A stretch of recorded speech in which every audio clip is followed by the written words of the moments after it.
they came right out into here, buried people through this gate. This is the poor people's side, the Irish side, the mass graves, the potter's field. Y'all see this spot right in front of us? Y'all look at me so y'all can see where I'm pointing. Right out there, was a grave dug in 1820. They dug out a 50-foot by 50-foot grave, piled all the dirt up in big mounds, and every night the wagons would come out. They'd come right through this gate. They'd circle around the pit, and the guys that were out here on the graveyard shift, that's where that term got started, were people that buried people in graveyards. They always did it at night. Why? Who wants to see a wagon rolling down your street with about 8 or 9 bodies that are already starting to bloat up, puff up? You don't want to see that in the daytime, do you? You got to live with that. That might be your next door neighbor. That might be your son's girlfriend from down the street. So they did it about 9 o'clock at night to about daylight.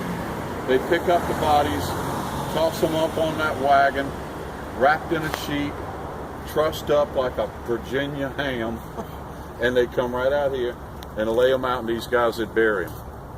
And then the next night they do it again, and again, and again. These guys were paid to bury the bodies, guard the graveyard, and listen for bells. Why would they need to guard the graveyard?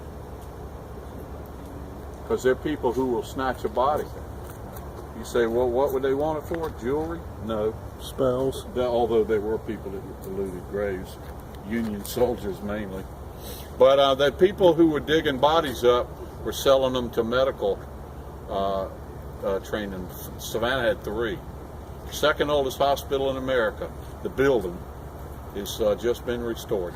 Old Candler Hospital. It was called the Georgia Medical Hospital when it was built in 1802.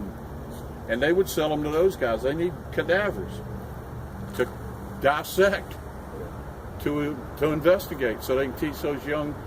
So you find out real quick if somebody's going to be a doctor if they can do that, right? Cut up a body. Witchcraft also. And the voodoo people were out here, coming out here. They didn't want the whole body. They just wanted the jawbone or the skull. Leave the body there. We don't need the body. They want your skull, or your jawbone, or your cervical, everything up around your brain. That's where all the power is, they believe. So these people would guard the graveyard, try to run off any looters, and listen for bells. Why? Somebody was buried alive. These people that buried their family members in these graves, a tradition got started back in the 16, 17, 1800s. People would bury people above ground in these tombs, which means you can bury multiple people in there, right?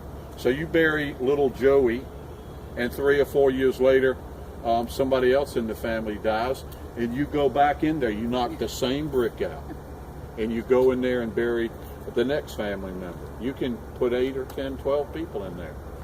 What happens if you go in there and little Joey that you left like this is like this? Or maybe he's down on the floor.